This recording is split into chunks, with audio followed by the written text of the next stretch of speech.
السلام علیکم ورحمۃ اللہ وبرکاتہ۔ میں قاری حفیظ الرحمان۔ کیسے ہیں آپ ناظرین حضرات؟ امید ہے کہ آپ بخیر ہوں گے۔ میں دعا گو ہوں اللہ تعالیٰ آپ کو دنیا و آخرت میں دونوں میں سرور فرمائے، تمام بیماریوں سے اللہ تعالیٰ نجات عطا فرمائے۔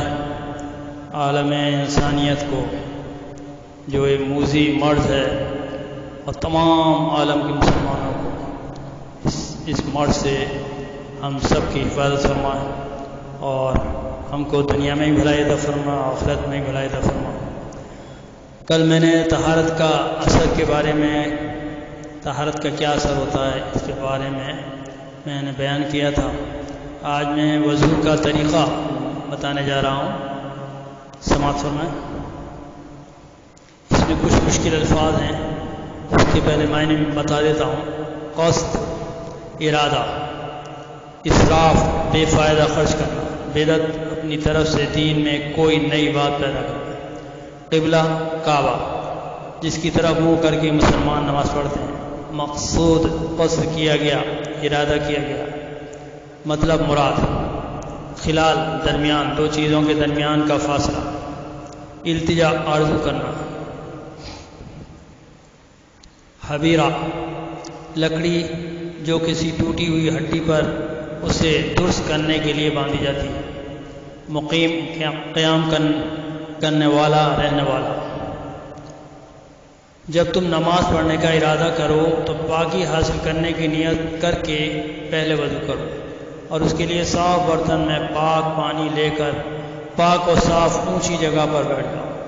قبلے کی طرف منہ کر لو تو اچھا ہے، اور اس کا موقع نہ ہو تو کچھ مذائقہ نہیں۔ آستین کوہنیوں تک چڑھا لو، پھر بسم اللہ الرحمن الرحیم پڑھو اور اپنے دونوں ہاتھ پاؤں تک 3 مرتبہ دھو لو، پھر 3 مرتبہ کلی کرو، پھر مسواک کرو، اور اگر مسواک نہ ہو تو انگلی سے دانت مل لو، پھر 3 بار ناک میں پانی ڈالو اور بائیں ہاتھ کی چھوٹی انگلی سے ناک صاف کرو۔ اس کے بعد 3 ہی مرتبہ سارا منہ دھو لو، اور اگر داڑھی گھنی ہو تو انگلیوں کے ساتھ اس میں خلال کرو تاکہ پانی داڑھی کے بالوں تک پہنچ جائے اور ان میں جو گرد و غبار ہے وہ صاف ہو جائے۔ اس کے بعد دونوں کڑائیاں کوہنیوں تک 3 بار دھو لو، پھر نئے پانی سے ہاتھوں کو تر کر کے سر کا مسح کرو، پھر کانوں اور گردن کا مسح کرو، پھر 3 بار دونوں پاؤں ٹخنوں سمیت دھو لو، پھر دایاں پاؤں اور پھر بایاں پاؤں دھونا چاہیے۔ بائیں ہاتھ کی چھوٹی انگلی سے پاؤں کی انگلیوں میں خلال کرو تاکہ اگر کوئی میل کچیل ان کے اندر ہو تو صاف ہو جائے، اور اگر پاؤں میں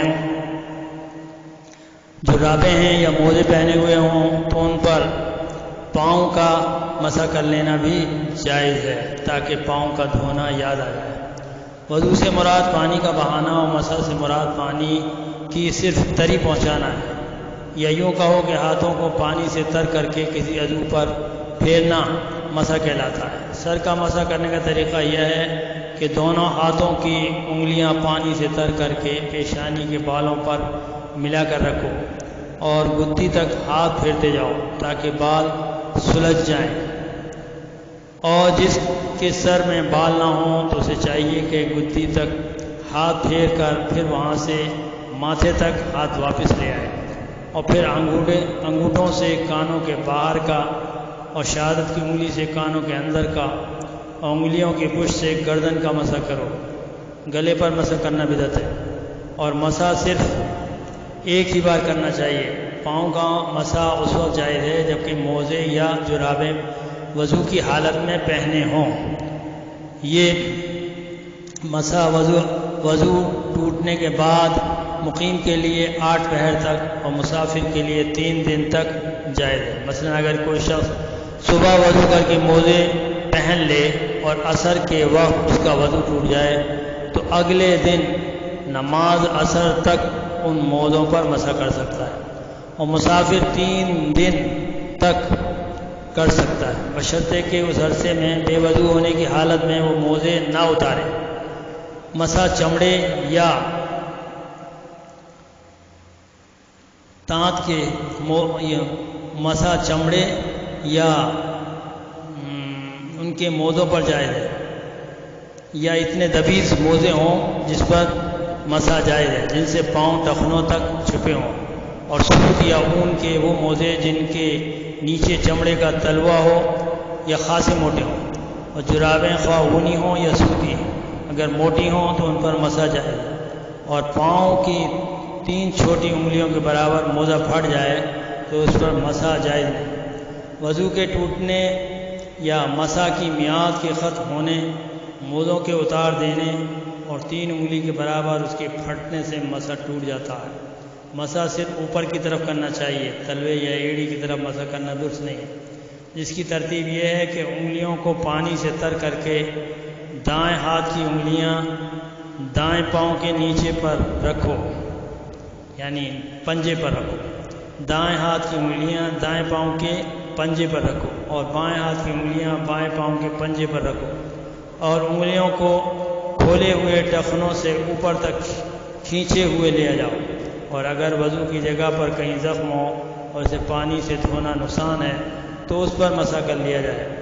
اگر مسا بھی نقصان کرے تو اوپر کے پھایا یا پٹی یا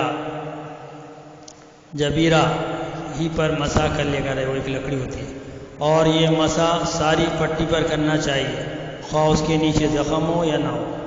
اگرچہ وضو تو اعضاء وضو کو 2 مرتبہ بلکہ ایک مرتبہ دھونے سے بھی ہو سکتا ہے، اگرچہ وضو تو اعضاء وضو کو 2 مرتبہ یا بلکہ 1 مرتبہ دھونے سے بھی ہو سکتا ہے، لیکن افضل یہی ہے کہ اعضاء وضو کو 3 بار دھویا جائے، کیونکہ حضرت صلی اللہ علیہ وسلم کا اکثر یہی عمل تھا، اور اس سے زیادہ دفعہ پانی ڈالنا بھی اسراف میں داخل ہوتا ہے، اور ایک وضو کے لیے 1.5 سیر پختہ پانی کافی ہے، اس سے زیادہ اسراف ہے۔ جن اعضاء کا وضو میں دھونا ضروری ہے، اگر وہ نہاتے وقت یا کسی حوض میں گر کر یا بارش کی وجہ سے دھل جائیں تو وضو ہو گیا، خواہ وضو کا قصد کیا ہو یا نہ کیا ہو، اس سے نماز درست ہے، مگر وضو کا ثواب نہ ملے گا کیونکہ نیت نہیں کی۔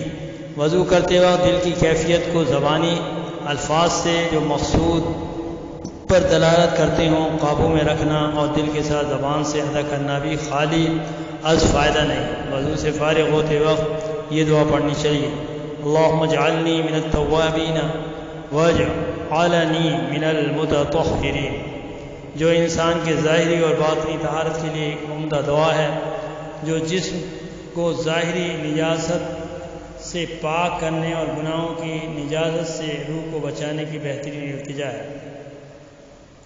اب میں سورہ بقرہ کا 39واں رکوع پڑھنے جا رہا ہوں، سماعت فرمائیں ترجمے کے ساتھ۔ اعوذ باللہ من الشیطان الرجیم، بسم اللہ الرحمن الرحیم۔ یا ایھا الذین آمنوا اذا تداینتم بدین الی اجل مسمى فاکتبوه وليكتب بینکم کاتب بالعدل ولا يأبى كاتب أن يكتب كما علمه الله فليكتب وليملل الذي عليه الحق وليتق الله ربه ولا يبخس منه شيئا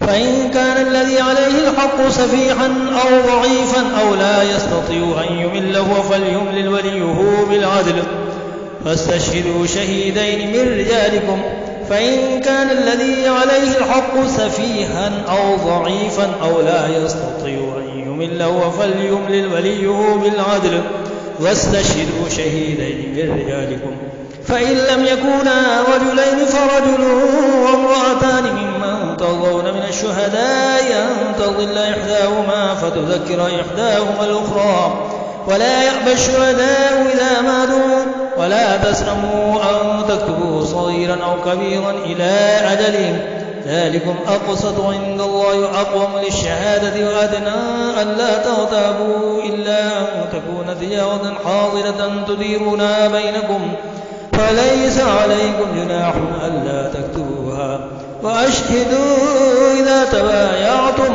ولا يضار كاتب ولا شهيد فإن تفعلوا فإنه فسوق بكم واتقوا الله ويعلمكم الله والله بكل شيء عليم وإن كنتم على سفر ولم تجدوا كاتبا فرهان مقبوضة فإن أمن بعضكم بعضا فليؤد الذي اؤتمن أمانته وليتق الله ربه ولا تكتموا الشهادة ومن يكتمها فإنه آثم قلبه والله بما تعملون عليم. میں پناہ مانگتا ہوں اللہ کی شیطان مردود سے. شروع کرتا ہوں اللہ کے نام سے جو نہایت مہربان نہایت رحم والا ہے. مومنو، جب تم آپس میں کسی میعاد معین کے لیے قرض کا معاملہ کرنے لگو تو اس کو لکھ لیا کرو، اور لکھنے والا تم میں سے کسی کا نقصان نہ کرے بلکہ انصاف سے لکھے. نیز لکھنے والا جیسا خدا نے اسے سکھایا ہے لکھنے سے انکار بھی نہ کرے اور دستاویز لکھ دے. اور جو شخص قرض لے وہی دستاویز کا مضمون بول کر لکھوائے اور خدا سے کہ وہ اس کا مالک ہے، کہ خدا اس کا مالک ہے خوف کرے، اور روز قرض میں سے کچھ کم نہ لکھوائے. اور زر قرض میں سے کچھ کم نہ لکھوائے. اور اگر قرض لینے والا بے عقل یا ضعیف ہو یا مضمون لکھوانے کی قابلیت نہ رکھتا ہو تو جو اس کا ولی ہو وہ انصاف کے ساتھ مضمون لکھوائے. اور اپنے میں سے 2 مردوں کو ایسے معاملے کے گواہ کر لیا کرو. اگر 2 مرد نہ ہوں تو 1 مرد اور 2 عورتیں جن کو تم گواہ پسند کرو کافی ہے.